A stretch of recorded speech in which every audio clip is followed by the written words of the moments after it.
After listening to testimony of witness F, three important central figures have emerged. The first one is Lt-Gen Shadrack Sibiya, the suspended senior SAP official who is due to testify tomorrow. Hopefully he will show up. He's not gonna pull out these stunts of being sick. Allegedly, witness F, we thought yesterday he reported that he was in hospital, but people are there's some doubt about him being in hospital. All right. So that's the word of, the gossip out there, that there's some serious doubt that he's actually in hospital. Yeah. Anyway, so three central figures have emerged in this testimony. Shadrack Sibiya. Second one is Matlala, the member of the Big Five cartels, according to the crime intelligence. And he also he's the owner of this private security. One thing about these people who are linked to these cartels, they own the private security. They also have some farm that they're not commercial farm. I don't know what they do with these farms. Yes, these are the things that you need to be aware. And also they're very fearful of their safety. They're paranoid, always paranoid. All right. Yeah. Now the third person here, that's central, of course, witness F, triple O. Person, according to triple O, is, as you said in the last video, that from James Bond movie. That's witness F. That's why I've got a sort of an artistic image of James Bond, of him. That's witness F. So he appeared as an intermediary. Witness F is intermediary of the senior SAPS, the Big Five cartels, the politicians. All right, on both sides. All right, so now the key question is that, is this interaction, are these really interactions, isolated interactions, or do they form a structured network? Let's have a listen. That you arranged for entertainment at a wedding at the instance of Mr. Matlala. That's correct. But when we earlier spoke about those bikers, we discussed it and you said 6 bikers, 2,500 each, 15,000 rands. This is for 20,000 rands. That's correct, Commissioners. I do confirm that on that particular payment or day, he requested the service of the bikes. I gave him the quotation of 2,000 that I've mentioned, 2,500 that I've mentioned. So how did you get a transfer of 20,000 when you had quoted 2,500 per biker and 6 bikers? This is what he transferred to my account, Commissioners, besides of what I have charged him. So he essentially made a payment of 5,000 to you above the payment to the bikers.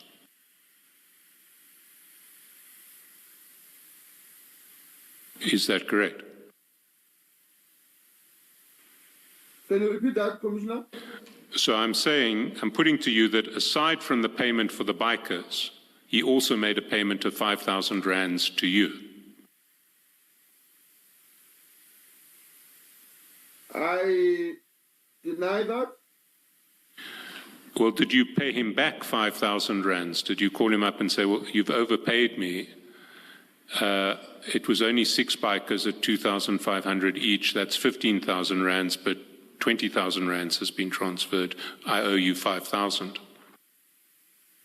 I did not give it back to him, reason being, according to him, the performance was stunning. As a result, he was thanking the bikers. Actually, according to my understanding, he was giving the bonuses in appreciation, the token of appreciation that other than what you've charged me, the performance was stunning. This is what he paid.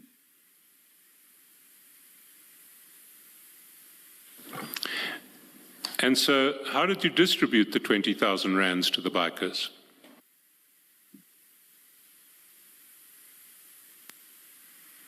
According to their numbers, Commissioner.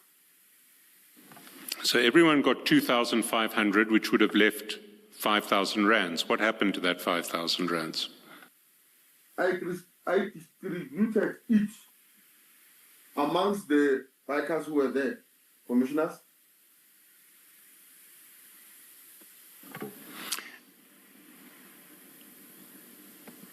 Witness F, I have to put it to you that I'm not convinced by that statement. I'm not sure about the commissioners, but I'm not going to take it further. What I am going to ask you now is, are there any other payments that were made by Mr. Matlala to you that you can recall now?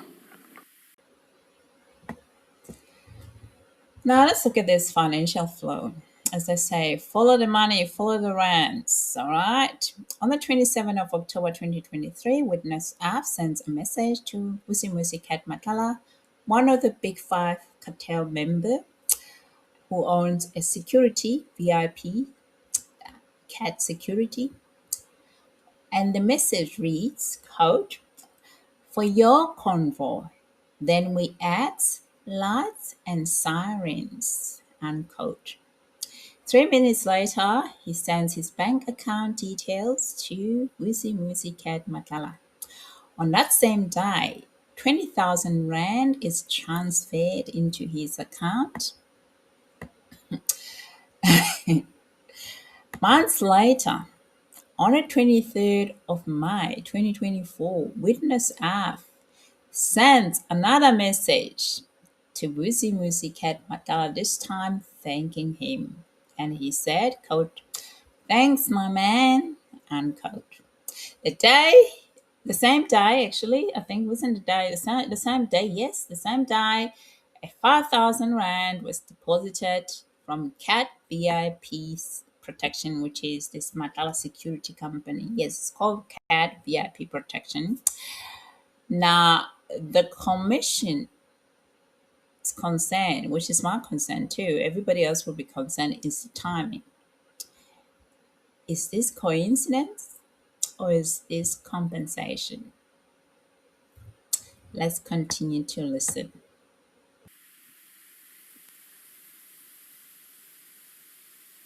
Thank you, Commissioners.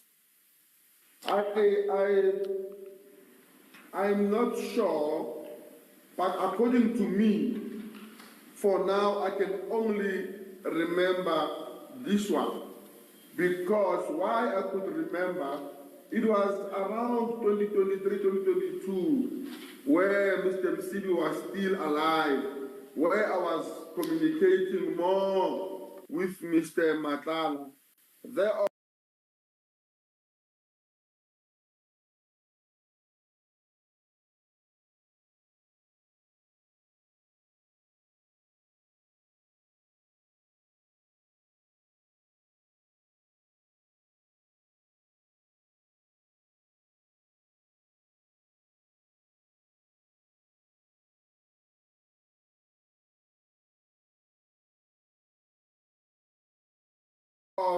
You might have sent something to my account, or I can't really remember, because as a service provider to Mr. Sibiya, and I was staying there, we will communicate more. So for now, I can't quite remember. So Witness F just briefly mentioned Musibi, who is allegedly was linked to these cartels, Big Five cartels. He died, and the mysterious short illness, illness that he died, it was in January 2024. So one of the payments that Matlala made to him was after that.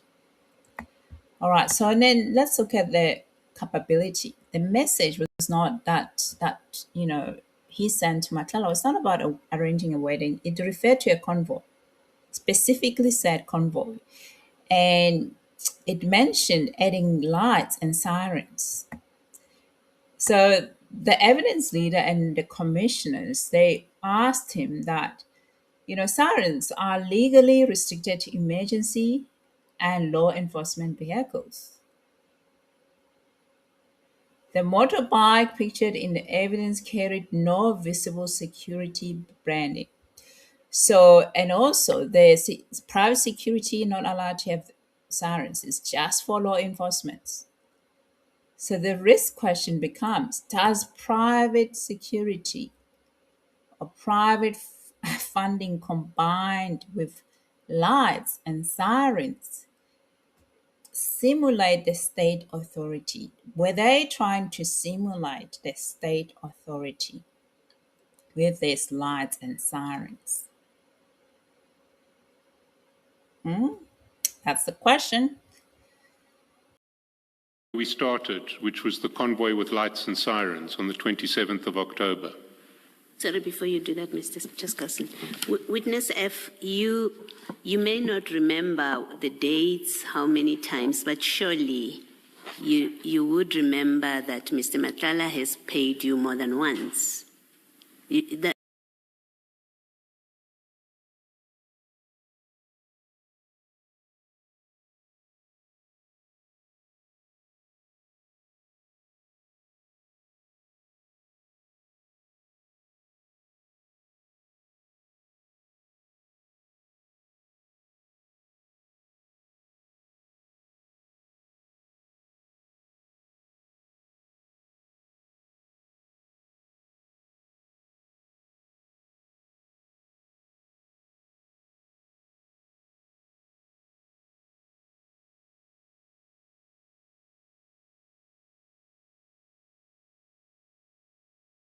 You should be able to remember that. You are close to him.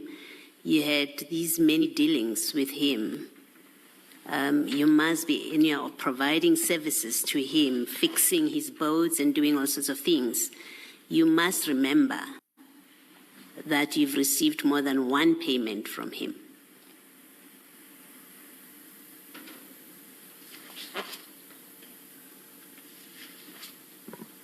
Witness F, are you still thinking? I'm trying hard, Commissioner, to scratch my head to remember exactly. But please forgive me, I can't remember for now. So if you say you can't remember, it means you're not able to deny if it is suggested that you did and you must have, and you did receive more than one payment. You can't deny it because you can't remember. That's positive. Okay, that's fair. Thank you. All right, thank you. The commissioners also raised institutional proximity, which is that, it was actually unbelievable that someone of witness F seniority and closely linked to the office of Deputy National Commissioner Shadrack Sibiya would not know that private vehicles cannot legally use sirens. This is very important. I mean, even without proof of direct coordination, proximity to senior law enforcement amplifies scrutiny. It transforms a technical issue into a governance issue, into a governance crisis. Yeah? Yep. And that's it. It's improbable. It's false, in fact, if you say you don't know if he would have known. You're being dishonest in your evidence. And I think it's fair to put that to you, that you're being dishonest when you say you don't know if you didn't know if Mr. Msibi would know that you are referring to General Sibiya. That's one. And then I have a question. Why would you tell Mr. Msibi that where General Sibiya is going, General Sibiya's movements? Thank you, Commissioners. I was not specifically telling Mr. Sibi about Mr. Sibiya's movement. I was informing him about someone that died at Eswatini because he's got a relationship with the kingdom of Eswatini, and I was telling him on those bases, this is what happened in Eswatini. Not that I was giving General Sibiya's information to Mr. MCB. And then I further elaborated to him that I got that from number one. And why did you think Mr. MCB would be interested in this information that your superior, General Sibiya, shares with you, his a subordinate in a work context? He shares with you this information because he's going there not because he's a friend of the National Commission of Eswatini. He goes there because he's the Deputy National Commissioner. So he goes to the airport and then he tells you not because you are his friend, he tells you because you are his subordinate. Why would you share that information with a civilian? And why would you believe that the civilian has an interest in this topic?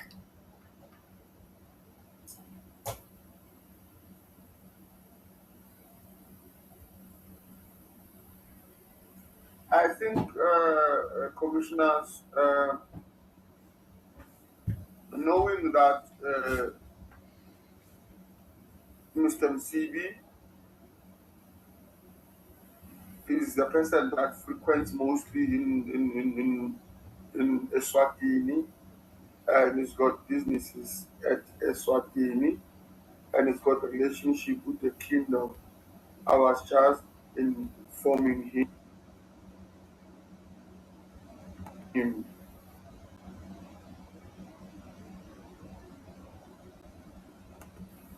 Knowing that even though this is from my boss, so I just said it like that. This is another instance where you share with a civilian SAPS information, because this is SAPS information from your DNC to you, the subordinate. So this is yet another case where you're sharing with a civilian SAPS information. I think by the time Commissioners General Sibiya sent this to me, it was already on the public. Yes, it may have been in the public. We don't know. I've asked you a simple question, or in fact, I'm making a statement, which is this is another case where information that was shared with you by your superior to a subordinate, that subordinate being you, information that was shared in that relationship, you go and share it, you forward it to a civilian. That's simply it. And the answer is yes. There's no being clever about it, Witness F. The answer is yes. You shared SAPS information that was communicated to you by your superior with a civilian.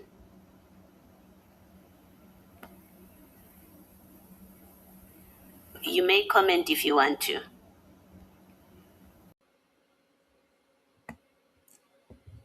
So now we'll look at the bigger picture. Each element alone may appear neutral. May appear, oh yeah, it's neutral, nothing wrong with it. A payment, a convoy discussion, a second payment, institutional adjacency. But when combined, the pattern becomes more serious. All right, it becomes very serious. As someone with a background of chemist, pattern is quite important to recognize patterns. Risks does not emerge from one act, just one incident, one time. It emerges from convergency. Yeah, when the structures start to merge into one, that's when we see the risk. The risk is high for witness F. No surprise he's facing investigation. It's horrible. Their risk is very high. And Shadrack Sibiya too, also facing investigation. Crime, my beloved country, crime.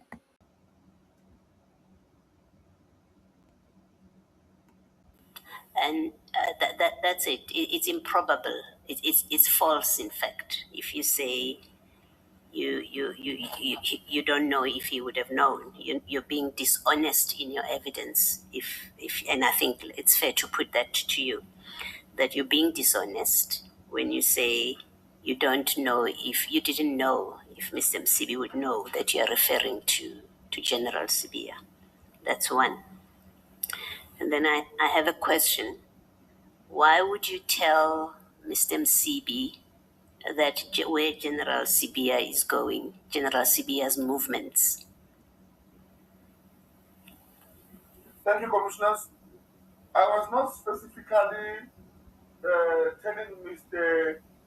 Msibi about Mr. Sibiya's movement.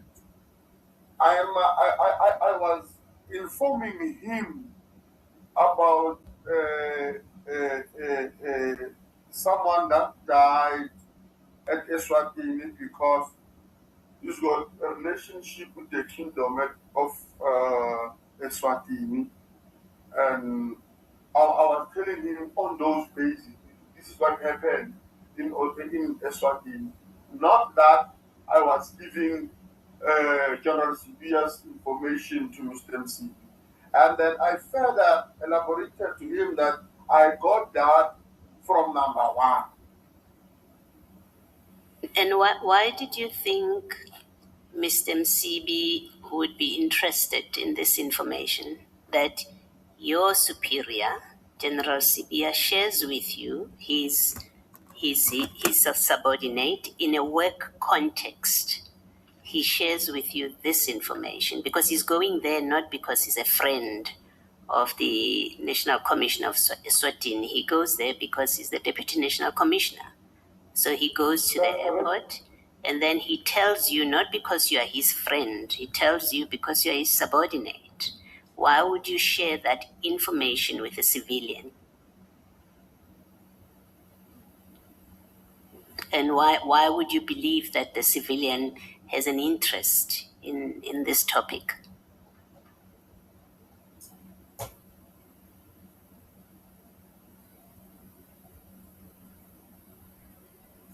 I think commissioners, knowing that Mr. Msibi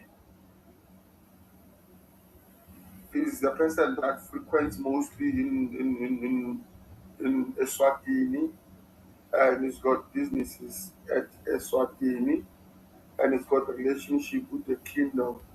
I was just informing him.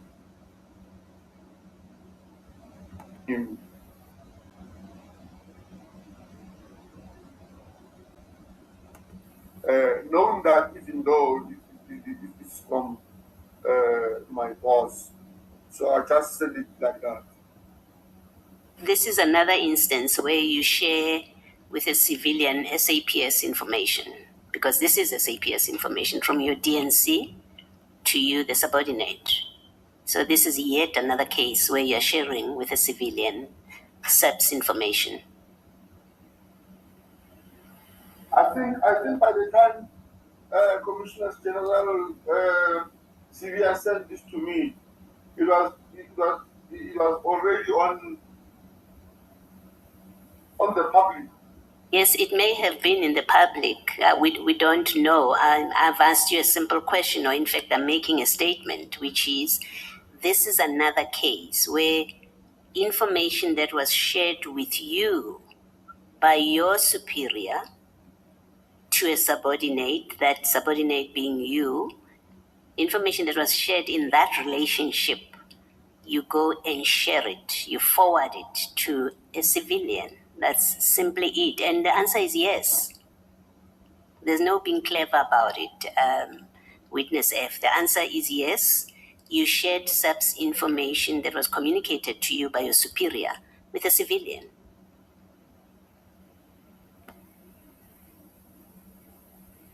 You may comment if you want to. No comment on that, Commissioner? Thank you, Mr. Chairman. Witness F, your relationship with Mswazi taxi boss, that's how he's described in your chats. What was your relationship with him?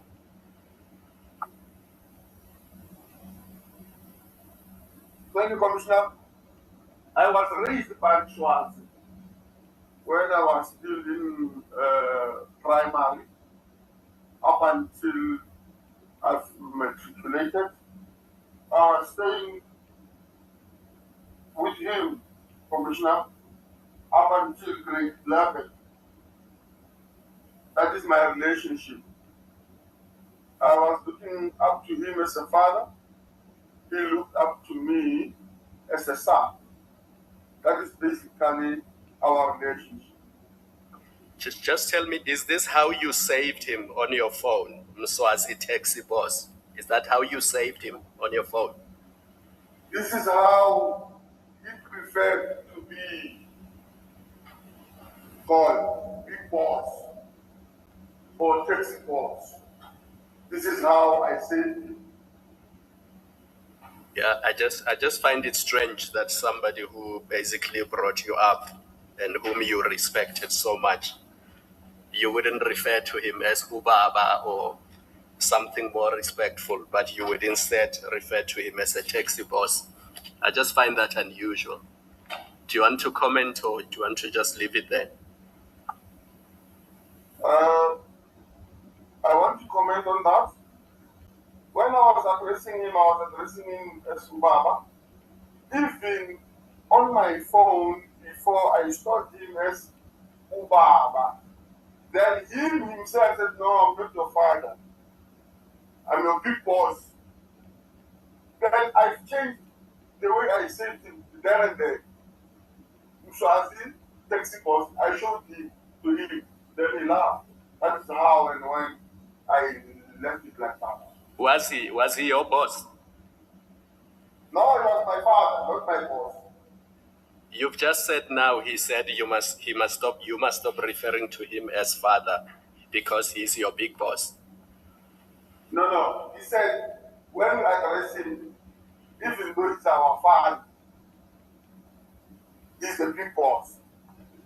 So this is how I said it the way he preferred. That was 10 years back. Thank you.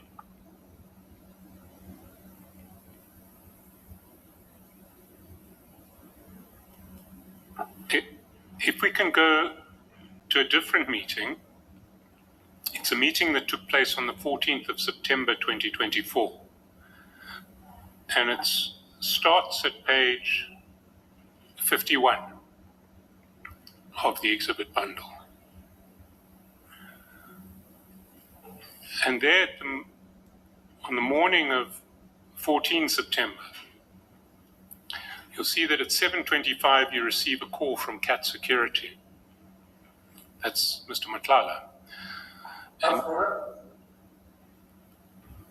And then there's no contact between you until 11 minutes past 7 in the evening. But what happens before then, we have to go to page 245 to work out. Because at 2:45, at 10 past 7 in the evening on the same day,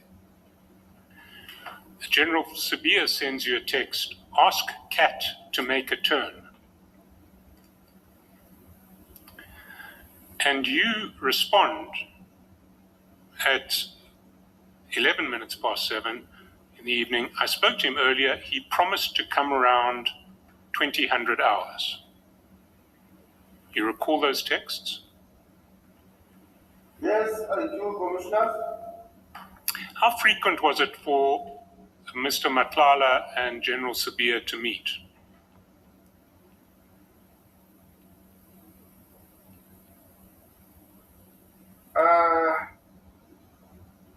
I would not know exactly, but I would know that Mr. Matlala would send me messages.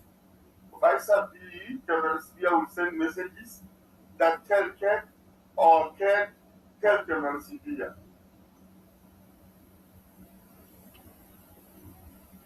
So when they wanted to meet, they would arrange the meeting through you?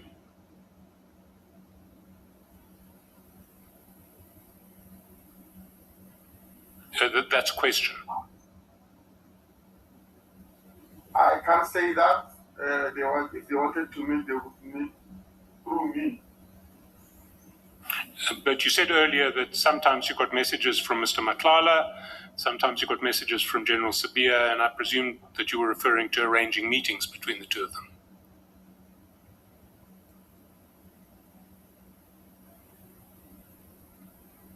I'm not sure if some communication was arranging meetings. I'm not sure about that. But it's a relatively simple question, which is, I mean, did you or did you not arrange meetings for General Sibiya and Mr. Matlala? No, I did not. So here is the structural question. Is this simply a service provider relationship, or is it an informal power network enabling a private actor, aka member of the Big Five cartel, to activate convoy capability that resembles state authority? That distinction matters. That one distinctions really matters. Don't forget. But on this occasion, you did. You spoke to Kat earlier, and he promised to come around 8 o'clock. I'm not arranging. I'm just passing a message. You know, when you arrange, according to my understanding, is General Sibiya are going to meet at let's say Mamelodi at 7 o'clock. Cat meet General Sibiya. So in this matter, it is when I just pass the message from this one to this one. So maybe I wasn't clear with my question. So did you frequently pass messages between Kat, Mr. Matlala, and General Sibiya so that they could communicate with one another when they wanted to meet each other? Not exactly. No, not exactly. Commissioners, maybe before you go any further, I'm asking for just the restroom. I'm so pressed.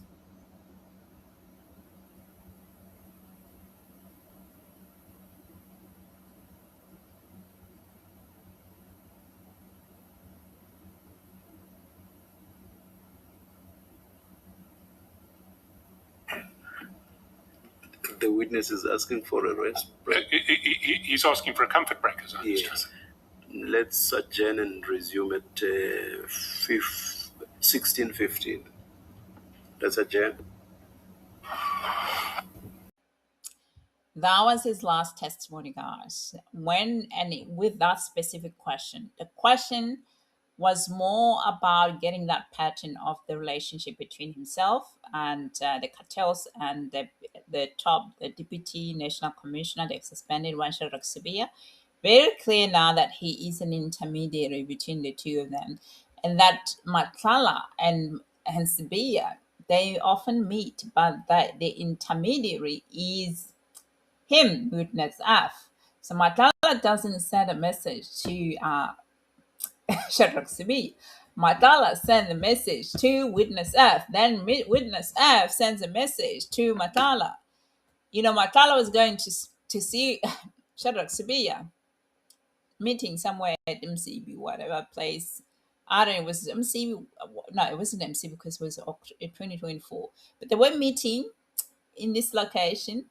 So Matlala had to ring him to tell Sibiya that he's on his way.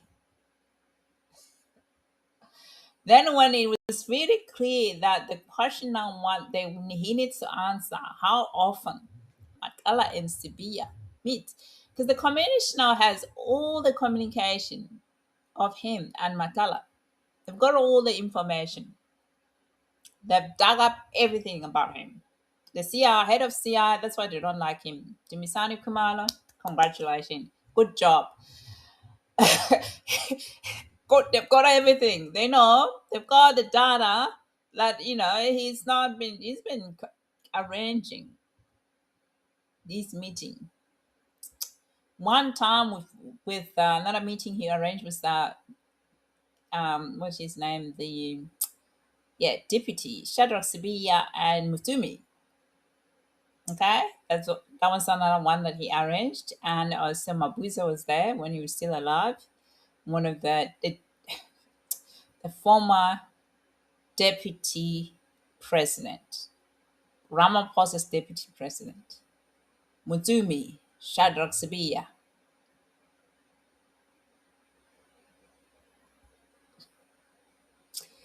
And then Shadrack Sibiya is also linked to O'Sullivan, Paul O Sullivan, linked to the DA, linked to the husband of the head of IDAC, who works as a,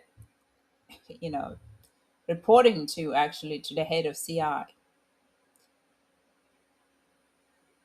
You see, hey.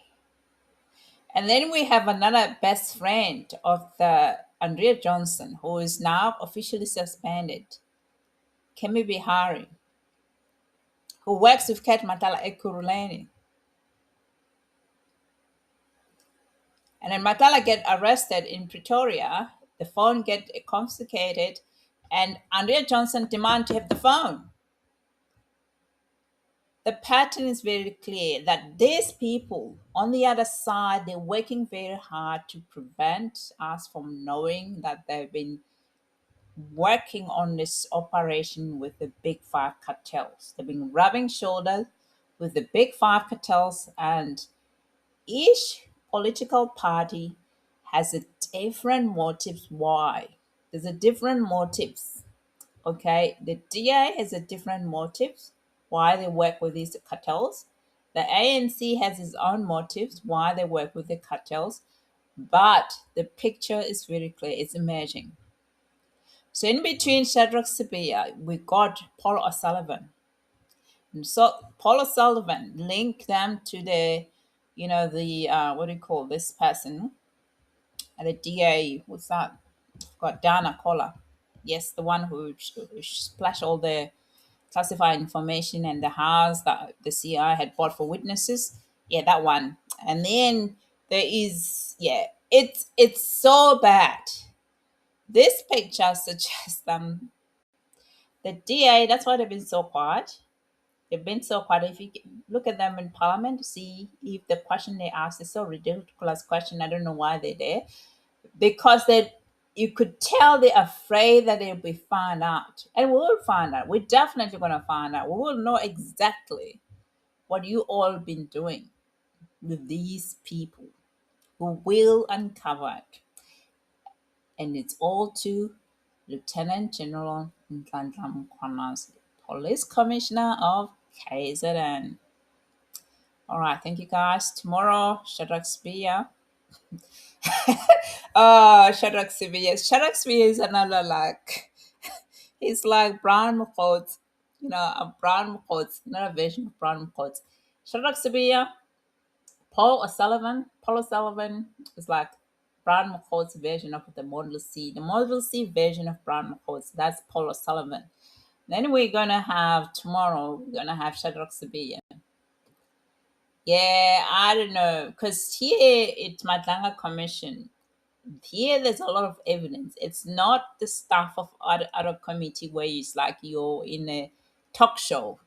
It's not a talk show. Madlanga Commission, these people are competent in their profession. So you're not gonna come. She's not gonna come there and be doing stuff here and be lying. All right. And I wonder who's going to be the evidence leader. I hope it's going to be Matthew Chuckleson. I hope Matthew Chuckleson's going to be the one that takes over the questioning tomorrow. Thank you guys for listening. If you're new here, please consider subscribing. Until next time, see ya.